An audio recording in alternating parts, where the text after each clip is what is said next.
on this episode of the Coaches Clinic, we have a special guest. This is a good one, Mike. Absolutely. You get a guy who leads in the firehouse, leads as a coach, and also has a son and a daughter who've played high-level sports. So a lot to learn here. Yeah, it was great to have Coach K-Mac on. He's a guy that I think of as a mentor in the coaching space. He's been doing it forever. He's seen all the highs and lows. So it was awesome to get to pick his brain and kind of figure out what makes him tick. My man Kevin coaching in the firehouse, coaching his coworkers in real life, emergency situations, coaching his son, coaching the athletes here in the gym. There's a lot that a lot of coaches are going to be able to take away from this. Yeah, it was a true pleasure to coach Cullen this year in the gym and have Coach McFarland on. So let's go to the show.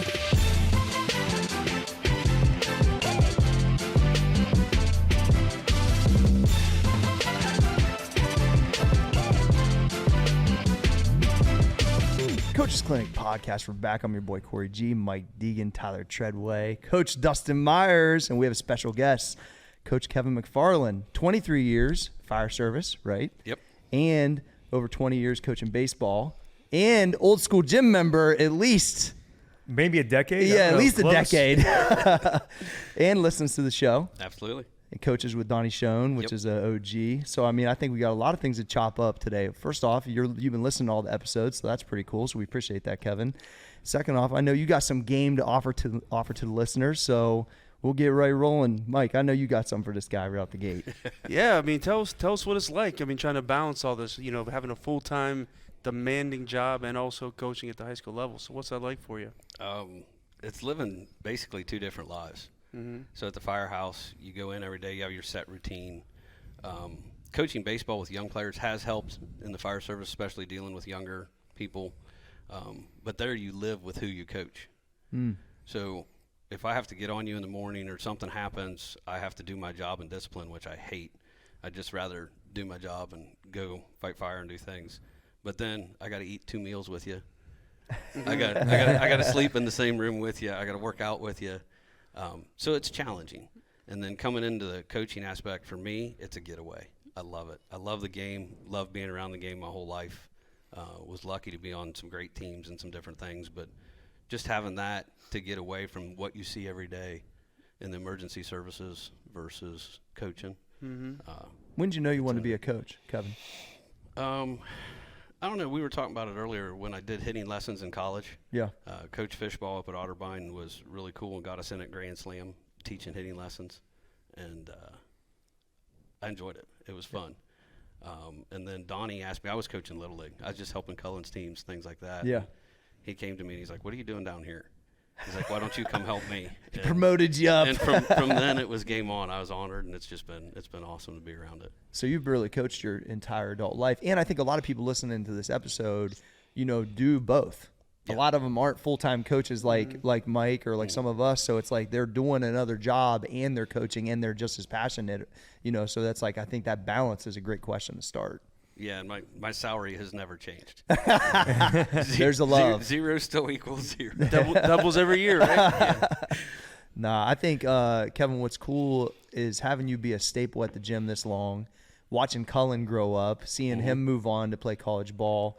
But you mentioned that you played at Otterbein. Talk about your experience as a player. I was really lucky in high school. I played for Don Thorpe out at Lakewood, winning as coach in Ohio high school history. So Hall of Famer.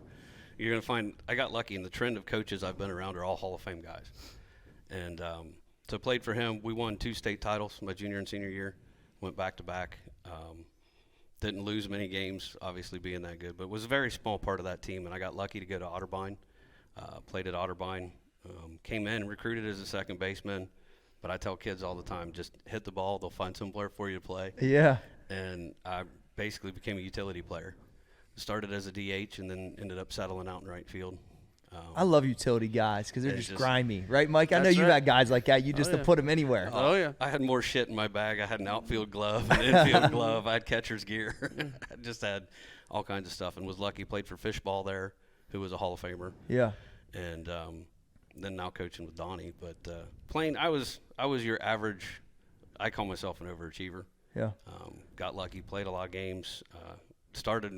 Thing I'm proud of, started my first game as a freshman. There you go. Got to DH. Very first at bat, went down looking. Yeah. Great. With a runner on third to boot. the worst- it's that's the fucking- worst feeling. You'll never forget. It's like welcome to college baseball. You're straight three. But no, playing was great. Loved it, and just very lucky to be around the programs I was around. That's cool. Trevor. So I was watching this video yesterday of King Griffey Sr. and King Griffey Jr. playing in the same game together. Amazing. And it was Griffey Sr. like kind of talking about how this one time he had to ground Griffey Jr. like jokingly, but there was a pop fly hit to the outfield, and Griffey Sr. settling under it. Yeah, he and ran in Griffey front of him, Jr. right? runs under and grabs it. So G had mentioned Cullen before. Like, what's it like coaching your son, being with your son? I mean, it's a game that, you know, that's kind of like the highest pedestal because you see Griffey Jr., Griffey Sr. playing together. I think every dad who has been around the game, my dad never coached. He coached me in T-ball, but never past that. But we still shared the love for the game. So what's it like sharing the love for the game, but then also being able to coach your son and being around that every single day? What's it like? It's at the end, the last year of it was great. The very first few years of coaching him was kind of brutal. Talked to the coach here about it multiple times. That we had rules that once we left the field, we had the drive home, which where we live is close to the school, so it's about 10 minutes. That was our time to have it out. I'm telling You guys had guidelines. Yeah. If you got Cullen on here, he'd tell you more colorfully how he told me what he thought. But that's amazing. It was challenging because in today's world, everybody picks on you because you're coaching your kid. I've still been asked now that he's left the program. They're like, "Are you still coaching?" It's like, "Yeah." Why would I? Because everybody just associates it with your kid. Yeah. And so that was challenging. And then you don't realize it, but you're harder on your kid than anybody else on the team. And plus his injuries on top of it. We had a really rough stretch with him having 3 knee surgeries before he was out of high school. And seeing that, I remember, I think the hardest moment was his junior year when he slid into third and tore his ACL for the second time. Just sitting there crying with him in the on the golf cart with the trainer because I thought he'd never play again. Yeah. You know, he went in, you heard the pop, I was standing there, and it was like, this That's ain't tough. good. And, man, look at him now, bounce back. Oh, he's you an know, absolute stud. And the best thing out of all of it is other coaches. Granville's coach came up to us after the game last year and just complimented him so much, not only on his play, but just how he carries himself on the field. Yeah. And you've seen that here in the gym. For sure. I think that's the Then I the saw it best, that game too. the best thing in the end, coaching your kid. That's the reward. In the trenches is the rough part, because if you're going to coach your kid, as your kid grows up, matures, gets a little more manly, there's going to be a lot of throwdowns. A lot of throwdowns. Well, that's I got to follow up on that because, you know, a lot of people say on the ride home you're not supposed to say anything. You're supposed to say, you know, especially when you have younger kids, where do you want to go get ice cream or whatever. Right? And I've always had a tough time with that because I don't know. That seems could be a little fake. But just so I'm clear, in your household, the rule was the car ride is where we go at it and then we shut it off. Yep. I like that. Sometime it would Yeah. spill into the house, and then my wife would shut it down. Yeah. But But that was the rule, though. That gives it a Well, clear yeah. boundary then. It's Yeah. like I agree. when the car ride's over, it's over. Because Well, then the start taking- game's all the way over because yeah. we're home. You start taking the longer route home sometimes, don't you? Yeah. You got more. Mike's around 270 all of a sudden. Like, what's going on? I make the right to go home. I'm going left here. He's like, "Where are you going, Dad?" I'm going to steal that, though. I like that. I do, too. Being together, though, the whole practice, so it's a little different. It's not like you just picked him up from practice. You actually witnessed what happened. And I'm an infield coach and a hitting coach. He was an infielder. So we were together a lot. And if I hadn't talked about it in practice, on the way home there wasn't a whole lot to go over. It was more, honestly, on the way home a lot of times it was more of the, get off my ass, Dad. And we'd have it out, but then now looking back at it, he's pointing out that I'm being harder on him than any other player. And you just don't realize it. You're trying to make sure that you're not favoring your kid, so you, I guess, beat on him more. Yeah. But yes, that it was ride home, throw down, done. Well, I'll tell you, I think something that a lot of coaches/dads struggle with, and even I struggle with myself, is like, how do you turn that coaching voice off when you're always coaching? You know, you talked about at the firehouse, you got to coach these guys in these life or death situations, but then you got to sit down and eat breakfast with them. And you got to sleep in the same room with them. So it's kind of like, you know, you're there with your family at the firehouse coaching, you're coaching your son at the ball field. How do you then come home and turn that voice off? Like I find myself a lot of times, Julia will look at me and she'll say, "Don't coach me." You know what I mean? She's like, "No," and I'm like, yeah, you're right. I am. I'm like coaching you on something we're doing here at the house. Well, I need to be able to turn that voice off. So how did you, being someone that has to always coach your coworkers, you got your son you're coaching, how do you turn that off at home so you're not always coaching him in situations where he doesn't need coach? Could you help Dustin out with this, please? Just that came from the heart. Yeah, it's good. I get the "you're not at the firehouse" line at home. So you get the same thing. We get the "you're not at the gym." When you're throwing the one-liners and all that stuff, it's tough. I mean, now I really have to think about it with things that have happened in my life and stuff. I meditate now every day. Never thought I would. But I take 20 minutes and meditate right out the gate every day. And that's helped me learn to turn things on and off. I've struggled with that at work. I'm now the old guy at work. So when I have to shut it off. You're the OG of the house. Yeah, you always think you're the young guy. Now you look around and you got 19, 20-year-olds sitting at the table. And you're like, damn, I'm the old guy. Here, kind of like today. They say he's legit. He's 2 years from retirement, from his first level retirement, which is wild. But at home, we found other things to talk about, or just watching games. I think as he grew up and matured, it helped a little bit for me to shut it down. Now we're more of just friends, and that's the cool thing. I'm no longer his coach since he's at college. Made it easier to turn it off. But I'd like to have some great words for you. It's hard. It's finding a way to let things go. And for me, that was meditation. And by doing that, I realized, hey, I don't have to worry about and sit and think about this stuff all the time, and just kind of chill and enjoy them because they're gone quick. You guys are all Colin's talking a great young man. Yeah. You did a great job. You guys are all talking about kids going back to school, and don't blink, man, because that's true. They're gone, and it happens quick. Yeah, I think as you're talking, because it's something we all grapple with. I always say my wife, she has 3 rules for me. Here we go. Wear sunscreen. Don't text and drive, and don't come in the house on your phone. Because I used to come in making recruiting calls. Because that was a great time to. And then you come in, you're on your phone. You're not paying attention to anybody. Blah blah blah blah blah. So it was the boundary. Your boundary was with your son that, hey, we're gonna go at this until we. But I have to give myself a pep talk sometimes to not be in that mode. Especially for me, and all of us really, we have short drives now. Yeah. So you're kind of at work, moving, leading, all that stuff, and then all of a sudden you're home. And my wife would say, "We're not one of your players." That was her line. So we all had not at the firehouse. I'm not one of your players. Don't. So anyways, I think there's a check there that if you want to make sure you're good there. And then Greg Perini, the legendary swim coach at Denison, gave me advice. One of my first years, he grabbed me and said, if you're going to make a mistake, you make it here. Don't make it at home. And we should have Greg on. Yeah, we should. And that was that was a decade ago, and that stuck with me. It's like if you make a mistake, you do it here. And so sometimes the people closest to you get your worst self, right? And so that was a reminder. Hey, if I have some frustration, take it out here, and don't take it out on someone who doesn't deserve that. Ray gave me a good line the other day. She goes, "What happens if I don't want to develop myself?" I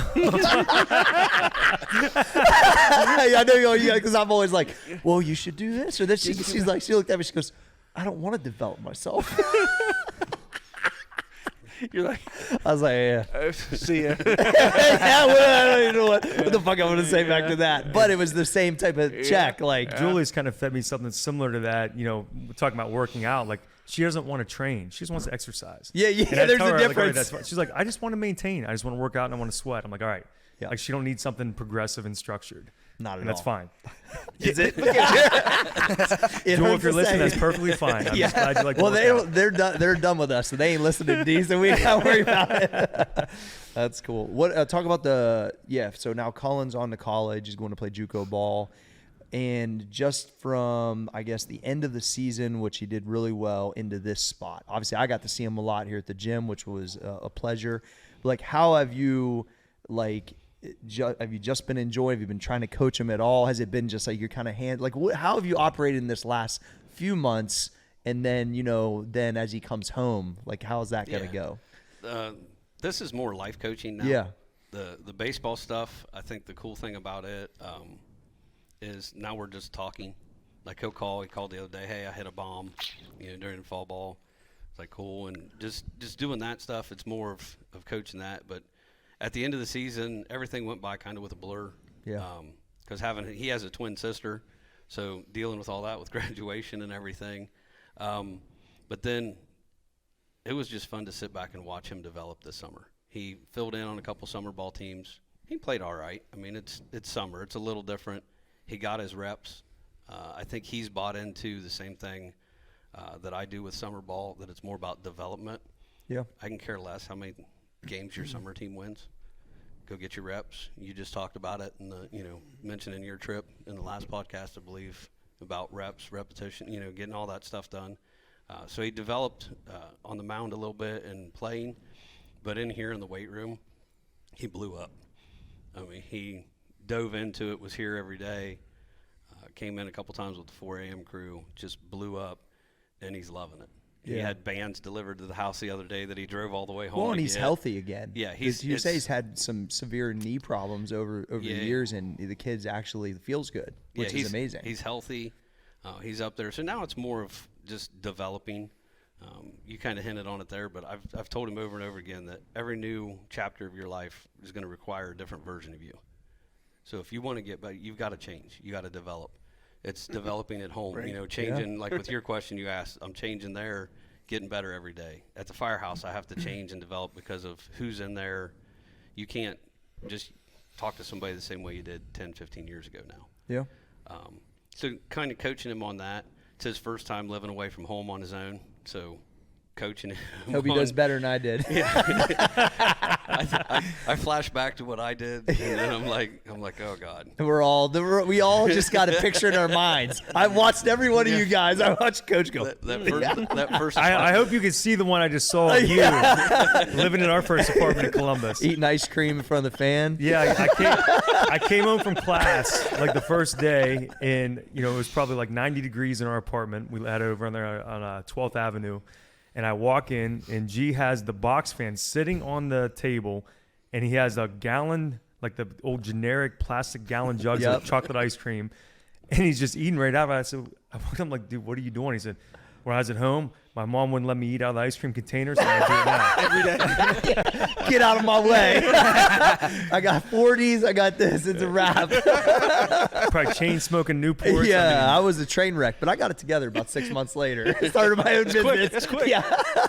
It's funny. That was his idea of freedom at 19 years old. Eating out of the, yeah, so good. I was on a budget, so I had to go with the plastic, gallon jug or whatever it was. So funny. One thing I want to ask you about is at Watkins Memorial, where you coach at, the fundamentals are high. I mean, that's just my perception of playing against you guys, right, with AG playing for Granville. And the level that Don keeps it as the head coach, maybe you could speak to that a little bit, because I think, a lot of the younger coaches or any coaches listening to this, like, it's obvious when you watch how you guys operate. And I don't know if that's the way you practice. Like, I went and watched Mike's practice and saw this. Everything's on a hop. Everything's real intentional. So maybe you could speak to that. That's all got to go to Don Schoen, the credit. I mean, our practices are scripted. It's like a football practice. You get a piece of paper. It's like a college. It's like a college practice.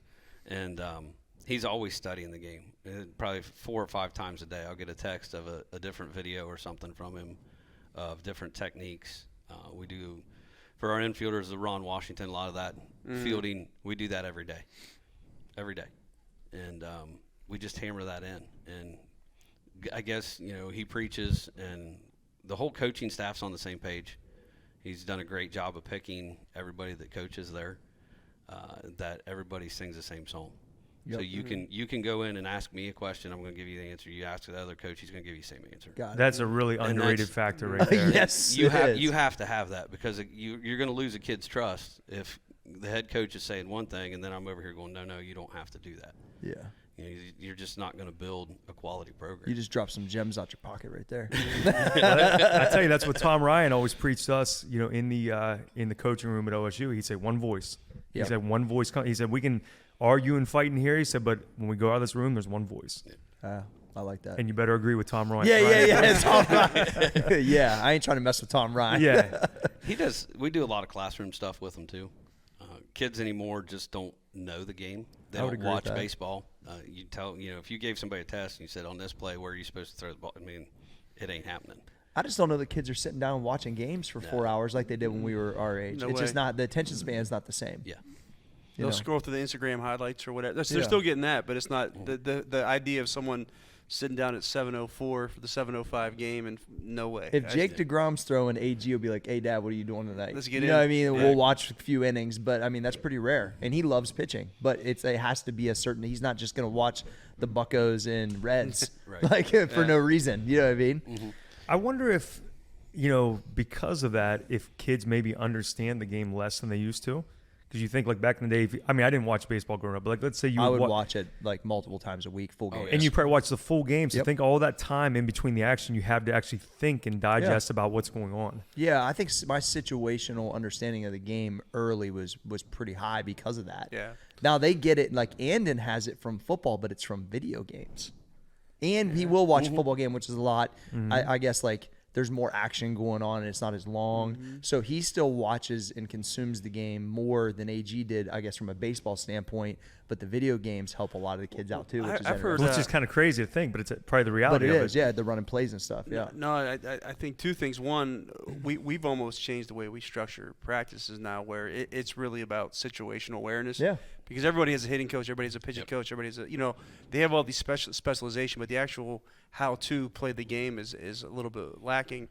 And then I heard this really recently. People were talking about video games and how adults resist it and get so mad that their kids are playing video games. But they say, think about it. That's how, like, when you see a kid playing a video game, what's usually happening? They're with their friends. Yeah, it's hand-eye too. They're communicating. They're talking about strategies. It's what we all the old folks used to say. Well, we used to go play t-ball. There's no parents around. Well, everything's scripted now for the kids for the most part, right? Everything's adult-driven. But a video game is kind of their getaway. So I don't know if that makes any sense, but it made, like, when I heard that, it's like that makes sense to me because they're, like I said, they are playing, they're communicating, they're learning all these things. Annan's talking the same smack to his friends on the video games as I used to be talking out in the yard against Dorsey and my friends I grew up with. That's the it's point. The same thing. That's the point, and that's kind of gone away a little bit. That part of it, right? Yeah. But the video games where it's going on. So yeah, I mean, maybe it's our opportunity as adults to lean into that a little bit and look at it as a teaching opportunity and not such a negative. Well, I can see, like, whenever he's learning plays in football because he's a running back, so he has to know the gaps and all that. Yeah. He understands all that stuff really well, and I think a lot of it's from video games. Oh to be yeah, honest. he'll probably have a good feel for when you should be calling timeouts, like in the 2 minute. It's literally clock it it, teaches right? more Like, than you 'cause think. Yeah, absolutely. So, Trevor. Yeah, so you talk about being a firefighter, you talk about being a coach, or a dad, and all this stuff. In all of those situations, I was having a discussion with a buddy the other day about coaching, and I was like, I can't really afford to have a bad day. Like, I can't afford to just, like, go into a practice and be like, hey, guys, guess what? I I'm had a off shitty today. day. I'm going to stand here and watch you guys play, and you guys do your own thing. Because they're coming up to me with, like, as an assistant coach, I get a lot of the different questions that they don't want to take to the head coach. They're asking me about life stuff. They're telling me stuff that they really shouldn't be telling me. And, like, I'm getting all these questions and comments and stuff, but I can't afford for them to take a day off. So for me, it's when I go home, and then that's when I just kind of, like, let it all go, just, like, chill, don't have to think about it. But I'm not a dad. And I'm not a firefighter. So you have to be that person. Like, you can't really afford to have a bad day in any of those three aspects. So how do you deal with that and all that pressure that comes with kind of being the rock for so many people where you have to have your best day every day? That's a great question, Tyler Treadway. Thank you. Treadway is always waiting in the cut with a I'm killer just gonna question. say, bro, you're becoming a great podcaster. Thank you. Good job. All right, Kevin. You might be our designated hitter I'm right telling here. you, bro. I'm telling you. Well, I'm not perfect by any stretch, and you can ask guys at the firehouse, you can ask kids I've coached, guys I've coached with, or you can ask my family that I have bad days. And I've learned at the firehouse, as the officer, you can't. And because if you have a bad day, you're going to get in trouble, and with the upper levels, and that's no fun to be in that office or anything like that. So you want to have, but the hardest thing for me is lack of sleep with this schedule that we keep. And it's funny, kids will know, there was 2 seasons ago, the seniors were always funny. They're like, hey, Coach Mack hasn't, you'd hear them whisper, and they're like, he hasn't slept in like 2 days. They're like, stay away from him today. Because I'll work, and some days leave straight from work, where we get some rest. Some nights we're up, some nights we're not. But pulling doubles or something like that, and then go straight to a practice. I also do the field maintenance out, so I might go out and on a game day be at the field dragging it, mowing it at 11 o'clock in the morning right after I got off work, and then play at 5 and not get home till 8 or 9 that night. So for me, that's something to where I have to try to figure out how to maintain, because you lose your shit when you're tired. Mm-hmm. Yeah. I mean, I'm co-signing on that. I'm a yeah. I need my sleep Everyone for sure. does. You know, and that's the thing. That's with a lot of health issues that translate with us, and that as you get older with the lack of sleep. But I've tried to do better at home and let things go, and not try to hold on and do everything. The hardest thing that I've had to learn is tell people no. Mm-hmm. When they ask you for something, you're like, yeah, I'll do that, or yeah, I can show up and do that. You know, finally it's like, no. Coach Schoen's fantastic. He's like, dude, go home, go to bed. Or, you know, it gives me kind of a come and go. But not having a bad day at work, you can't. I mean, obviously lives are on the line, and the guys there trust you, and you got to earn their trust by being the same person every day. Just, you have to be consistent in the firehouse. Same with coaching, because I think if kids see you up and down, they lose interest, or they won't listen to you, especially if you jump on them. The thing I know is watching kids come through our system, I know what kid I can motivate by getting in them a little bit. Mm-hmm. And then there's the other ones that you just have to put your arm around, and you have to talk in that real soft tone, because you're going to lose them. And then at home, do what your wife says. You know? Hey. You know, she tells you you're being an asshole and you need to go lay down, go take a nap. You know, and she's our rock really at home, because my wife works from home. We've had twins that I've missed over a third of their life, because we go to work every third day for 24 hours. So it's not like you can just pop in and out of work. So you miss a third of their life with just my scheduled shifts, not with overtime or anything like that. And so, and I worked 2 or 3 jobs early in my career before I coached at the high school. I worked 2 or 3 jobs, like any firefighter. So you going from one to the other, stop by the house, say hi, you know, grab some clothes or something, and off to the next one. But the biggest thing is consistency. You have to be that consistent person for everybody in your life.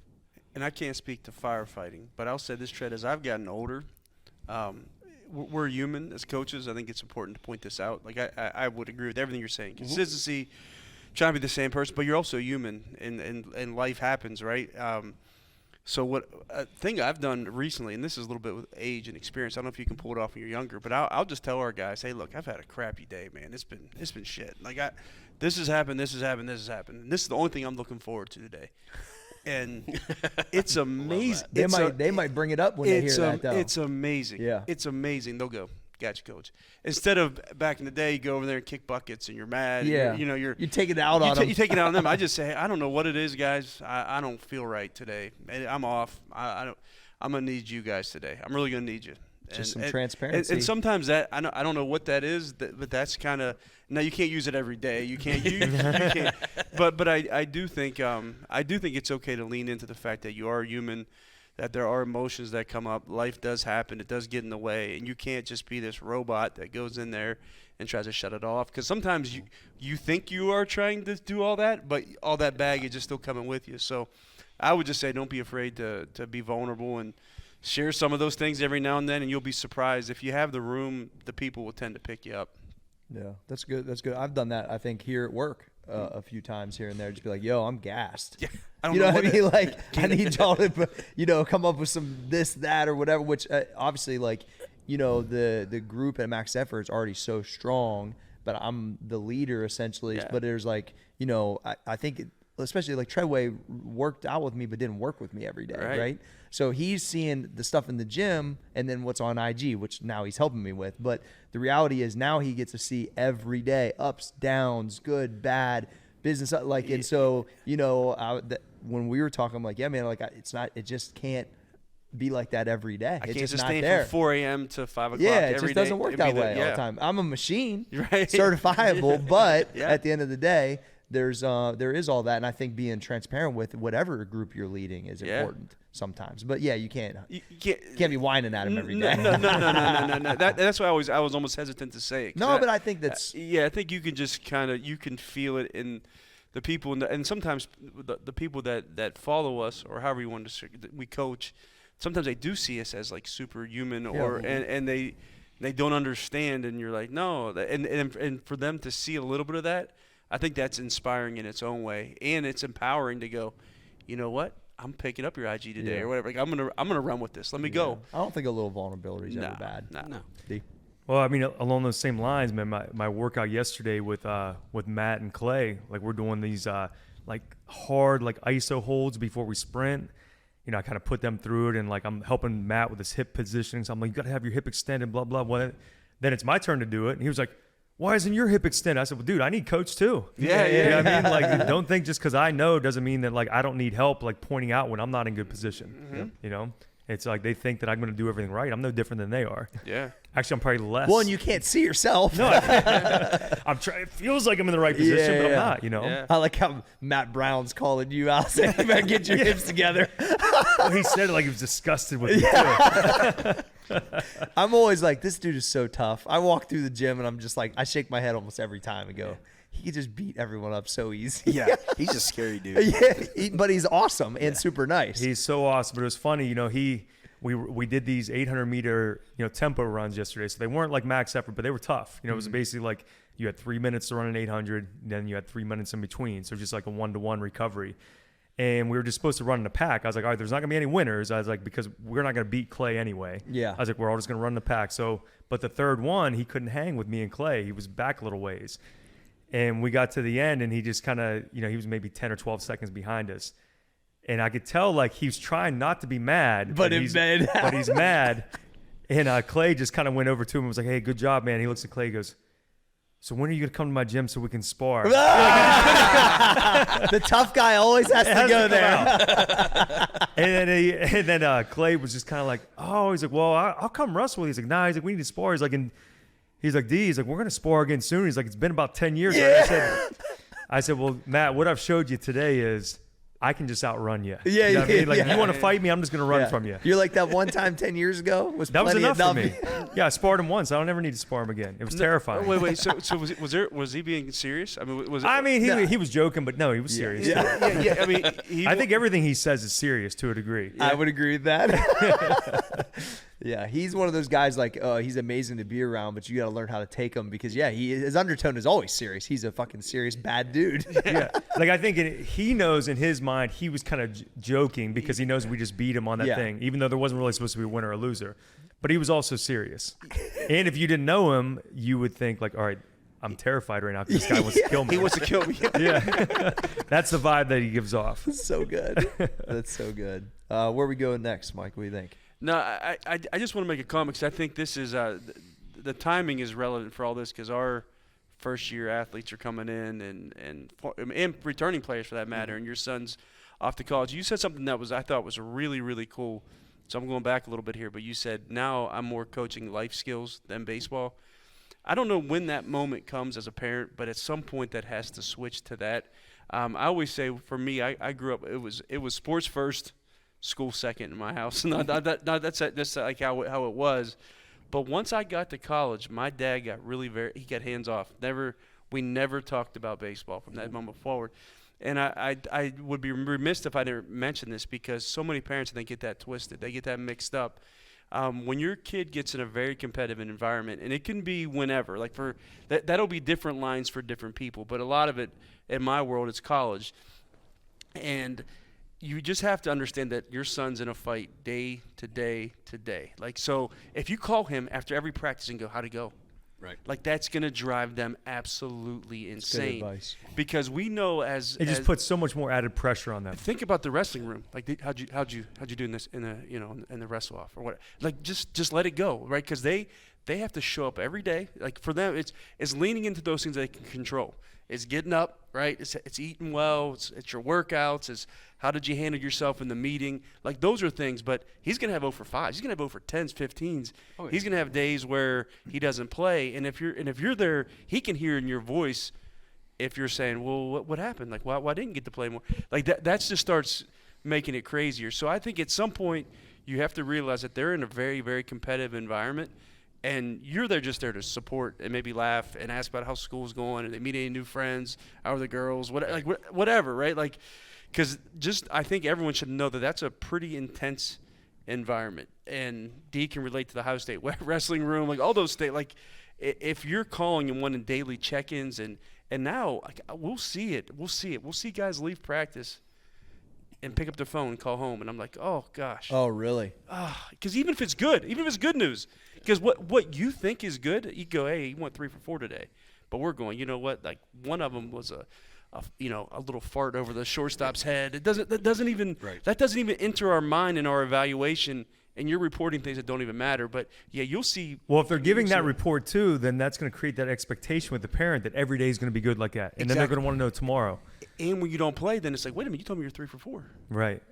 Like, what happened? They don't know the context. Yeah, exactly. My Vanderwall, the basketball, he tells every parent that, or when he tells the players, when your parents ask how you're doing, say, I'm working hard and I'm having a good time.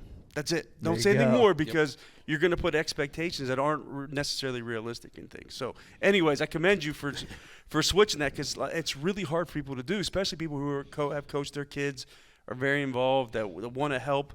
It always comes from a well-meaning place, but I'm just here to say that can be really hard on your kid. So just let it go. Well, and Kevin obviously has been a staple at the gym for a long time, but he was only here in the gym when Colin was in the gym maybe once or twice that whole summer. On purpose, he stayed like away just so he wouldn't change anything about – not that even he probably would at this point, but I thought that was interesting strategy-wise. And now this is the last summer before he goes on to his college year too. So that I thought I commended him on that, although I don't think Colin would have changed anything personally. But it just he did that because he knew – what he had going on with the camaraderie of the guys and the way I was pushing them and stuff. But I just thought that was really interesting. Well, I think that strengthened our relationship this summer between Cullen and I. Yeah.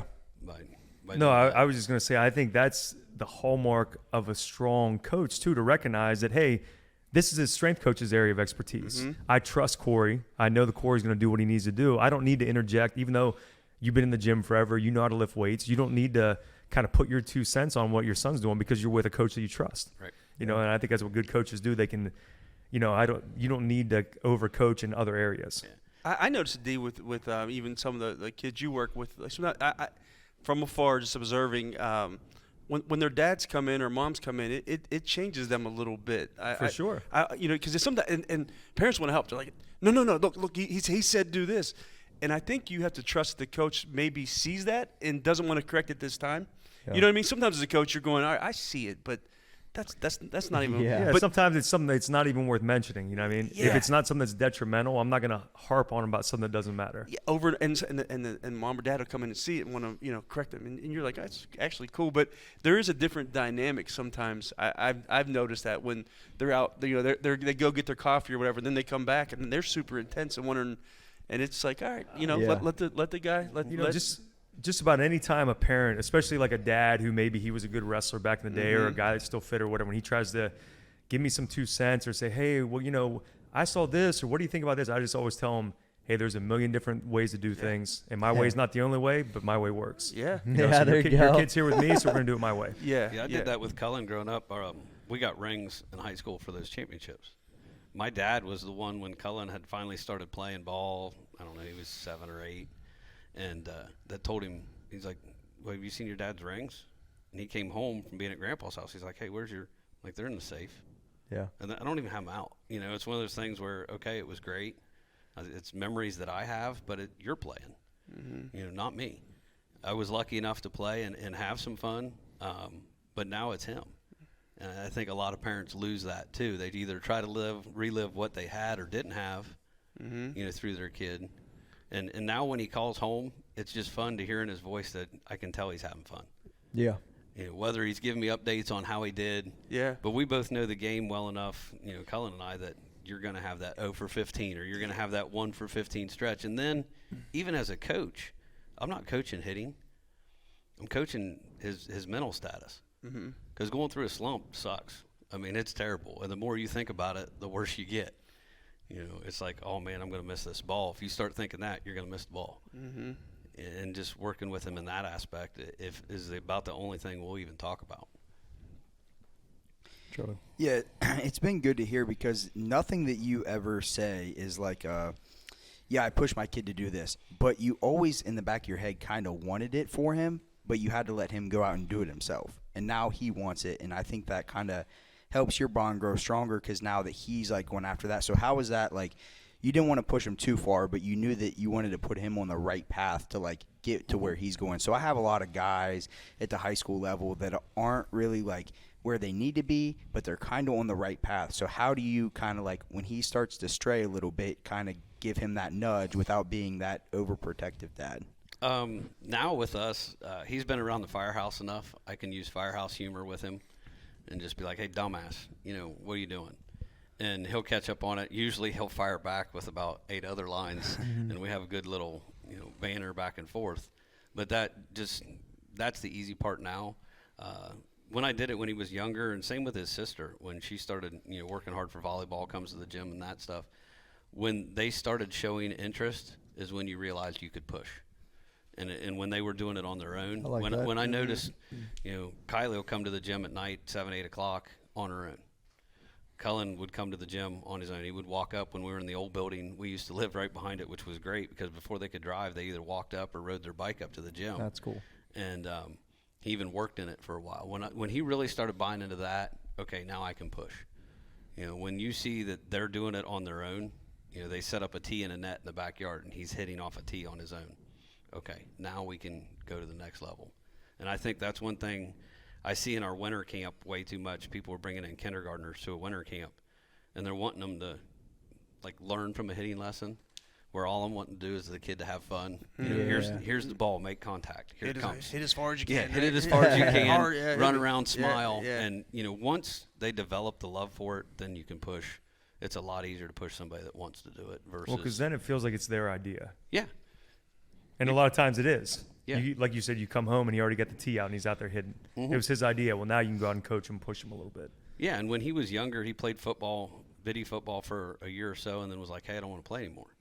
And then 7th grade, he comes home, he's like, hey, I'm playing football. It's like, okay, cool. It would just make your own decisions. And his sister was the same way. She did competitive cheer for a long time, and then thank God she got out of that. That's brutal. And then she got into volleyball and was a very good volleyball player. And you could tell when she got into that, she picked it and it was on. You could push and you could do that. I try to make sure that my kids know that I'm willing to do all of those things if they want me to.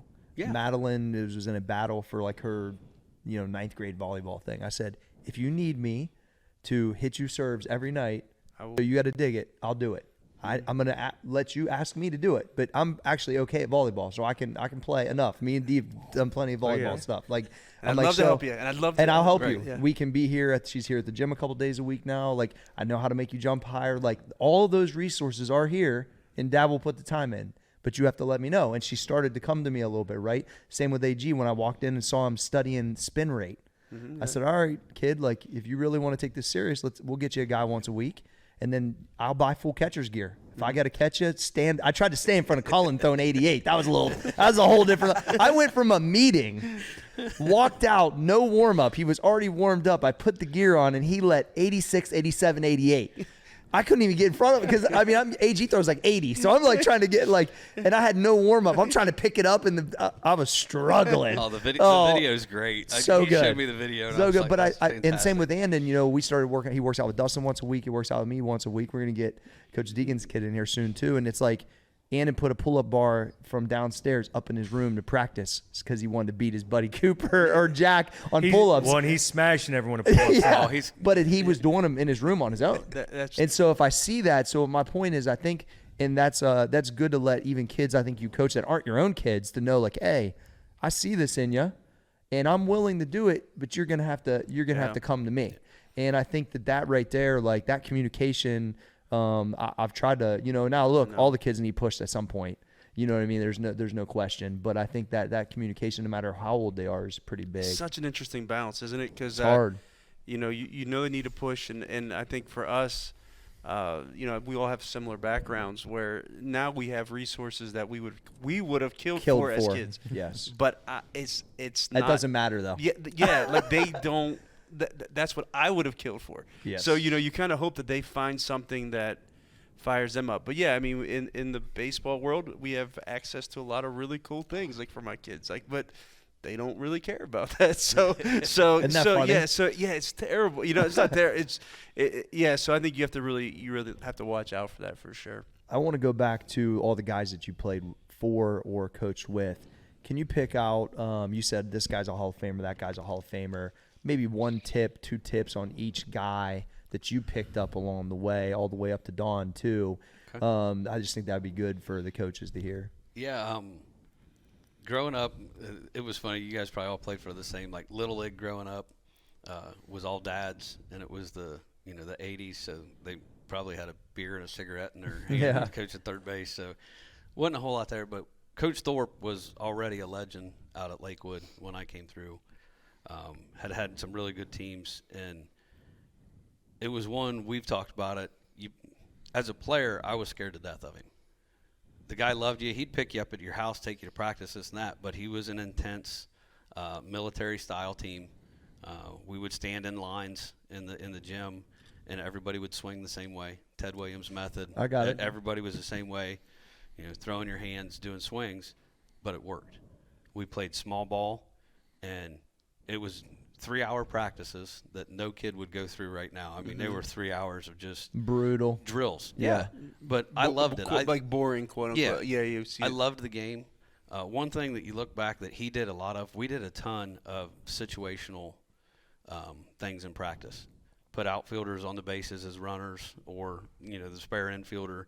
He'd hit fungos, or you'd do it live off the bat, and he'd do your gap shots where you're doing a double cut to third. Mm-hmm. Or you're double cutting to home or something. Just weird plays, and a couple of those happened in a state championship game. Okay, so we won our first state title on a relay throw that got the runner cut down at third. That was going to be the tying run for the game. Third out of the game, here we are doing the dog pile on it, and it's like he hits those from the mound with his fungo, and we all think, why is he doing this? And here you watch the video, and the guys just did it. They just reacted. Yep. So with him, it was definitely the repetition.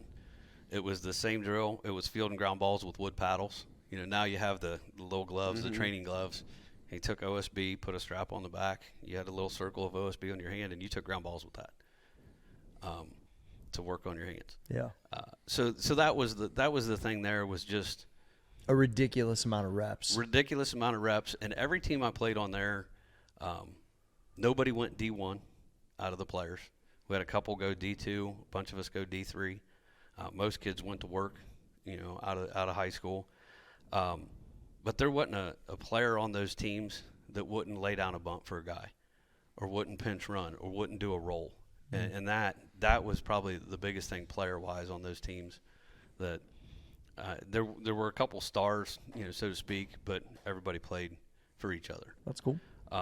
College, played for Coach Fishball. He was a grad assistant for Mike Schmidt at OU. Mm. He always talked about that and coaching him and his relationship with him. And that freshman year that I got to DH, I learned the most from him because he sat me down in the dugout. He'd sit in a chair on the edge of the dugout, and he's like, come here, sit down. And he talked situations. I mean, we'd be playing defense, and he's like, okay, this is why the second baseman's here. This is where I play my outfielders.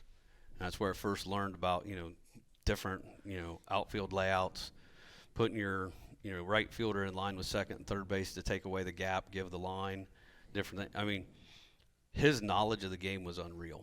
He had been around for probably 30-plus years of coaching at least.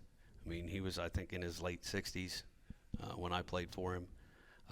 But just his sheer knowledge of hitting, the fundamentals, another Ted Williams disciple back then and all that. But Ted Williams is a pretty good guy. So yeah, that's a pretty good one to follow. But that is what was more of the intricacies of the game, of how you're going to coach it from him that I learned. His coaching style was way laid back.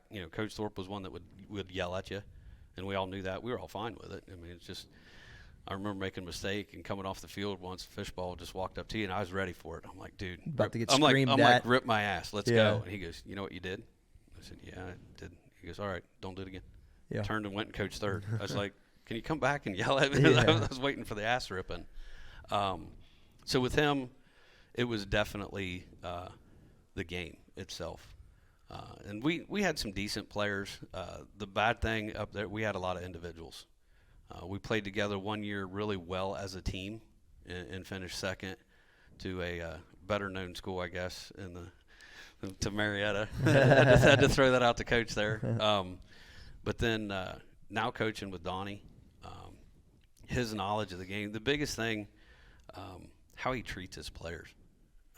We have so many kids come back, whether they're playing college baseball or not, to visit him.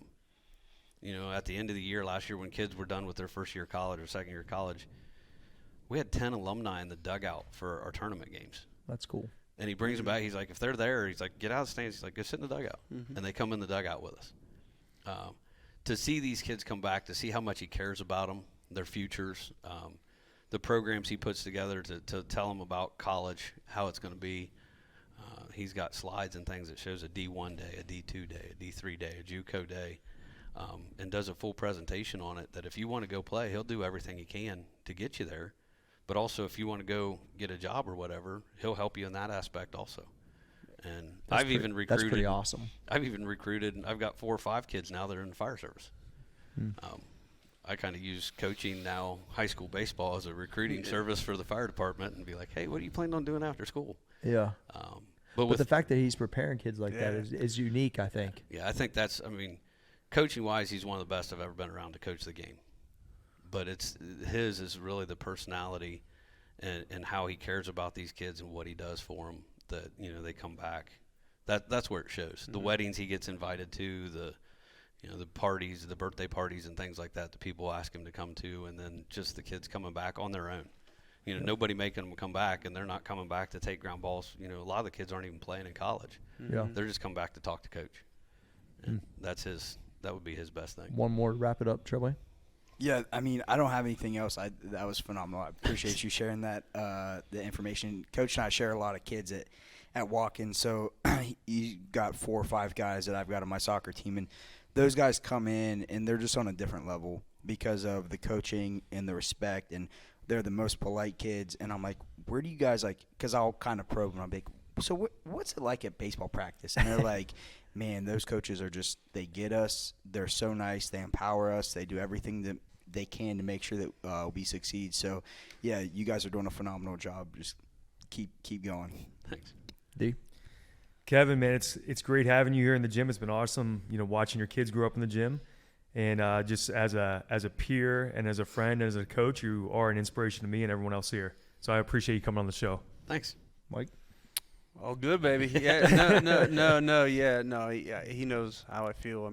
Coach Schoen, it starts at Watkins with him, and just his humility, you can't replace that. And you're cut from that same cloth. You feel it every day. Just their ability to care about others and be curious about others is something that's so you feel it like very, very. It's really hard to pull anything about them. You have to. This is probably really uncomfortable for you to talk about yourself at all today in your story because they're just always so worried about others. So, and that's something that we really appreciate. So thanks. Yeah, I think there's a lot of coaches can pick up multiple different gems from just the stories that you've shared, Kevin. So we appreciate you coming on, and that's the Coaches Clinic. So make sure you share, like it, tell your friends, tag all your coaches, and we are out.